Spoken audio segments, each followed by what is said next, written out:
I'm knowing the answer demək olar, yoxsa bu səhvdir? Çox adam elə düşünür ki, ingilis dilində bütün fe'llər davam edici zamanda işlənə bilir. Amma elə fe'llər var ki, onlar davam edici zamanda işlənmir. Bu videoda həmin fe'lləri sadə şəkildə izah edəcəm. İzaha keçməzdən əvvəl onu qeyd etmək istəyirəm ki, bundan əvvəlki videoda mən davam edici zaman haqqında danışmışam. Bu mövzu ilə maraqlananlar əvvəlki videoya nəzər yetirə bilərlər. Haqqında danışacağım həmin fe'llər stative verbs adlanır. Bu cür fe'llər hərəkət yox, bir hal, vəziyyət bildirir. Ona görə də hərəkət indiki davam edici zamanda baş versə belə, həmin fe'llər indiki sadə zamanda istifadə olunur. Gəlin həmin fe'llərlə tanış olaq. Düşüncə və fikir bildirən fe'llər. Bu fe'llərə aiddir. Know, understand, believe, remember, think və s. Bu cür fe'llər hərəkətlə yox, beyində olan fikirlərlə əlaqəlidir. Ona görə də həmin fe'llərlə olan cümlələr sadə zamanda istifadə olunur. Yəni, I'm knowing the answer cümləsi səhvdir. Düzgün forma I know the answer cümləsidir. Hiss və emosiyalarla bağlı olan fe'llər.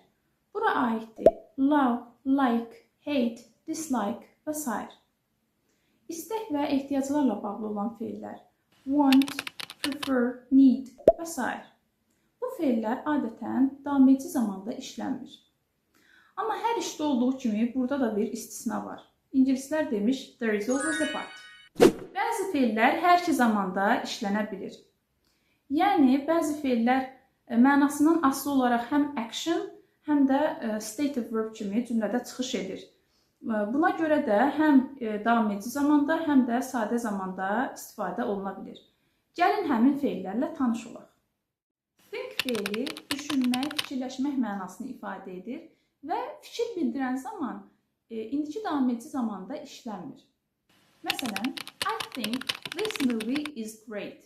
Mən düşünürəm ki, məncə bu film əladır. Baxın, bu cümlədə I think mənim fikrimi, mənim mövqeyimi bildirir. Ona görə də indiki davam edici zamanda işlənmir. Həmişə sadə zamanda istifadə olunur. Ancaq mən desəm ki, I am thinking about your idea.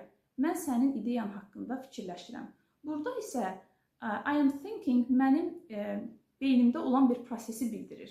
Düşünmə prosesindən söhbət getdiyinə görə mən think fe'lini davam edici zamanda istifadə edə bilərəm. Növbəti fe'limiz have fe'lidir. Have fe'li malik olmaq, sahib olmaq mənasında ancaq sadə zamanda istifadə olunur. Məsələn, I have a car. Mənim maşınım var. Have fe'linin bir çox mənaları var. Digər mənalarda have fe'li davam edici zamanda istifadə oluna bilər. Məsələn, yemək, içmək mənasında söz birləşmələrinin daxilində biz have fe'lini davam edici zamanda istifadə edə bilərik. Məsələn, I am having breakfast. We are having a good time. Digər bir fe'limiz see fe'lidir. See fe'li görmək mənasında davam edici zamanda işlənə bilmir.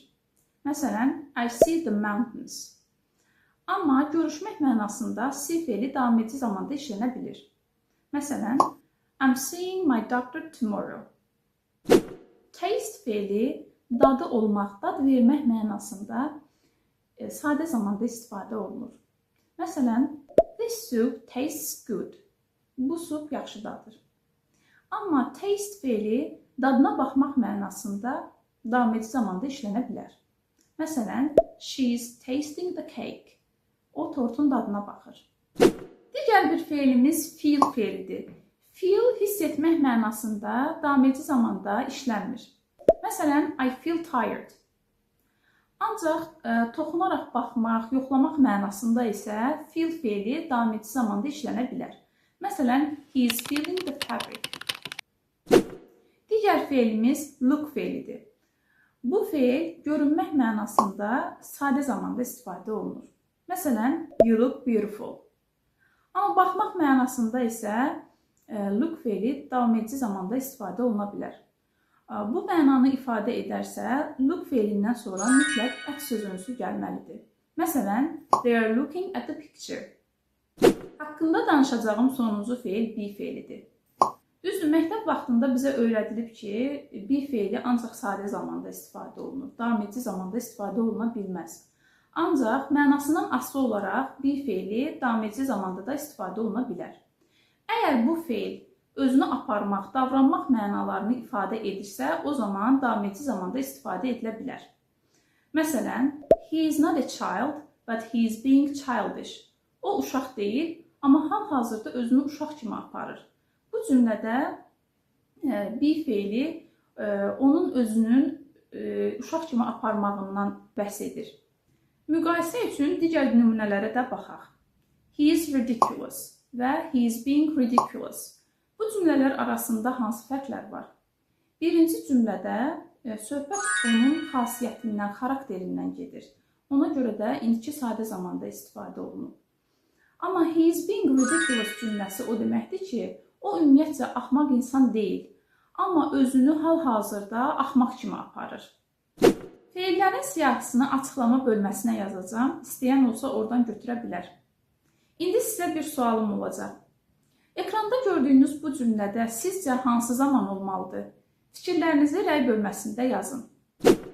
İnanıram ki, bugünkü mövzu hər biriniz üçün faydalı və maraqlı oldu.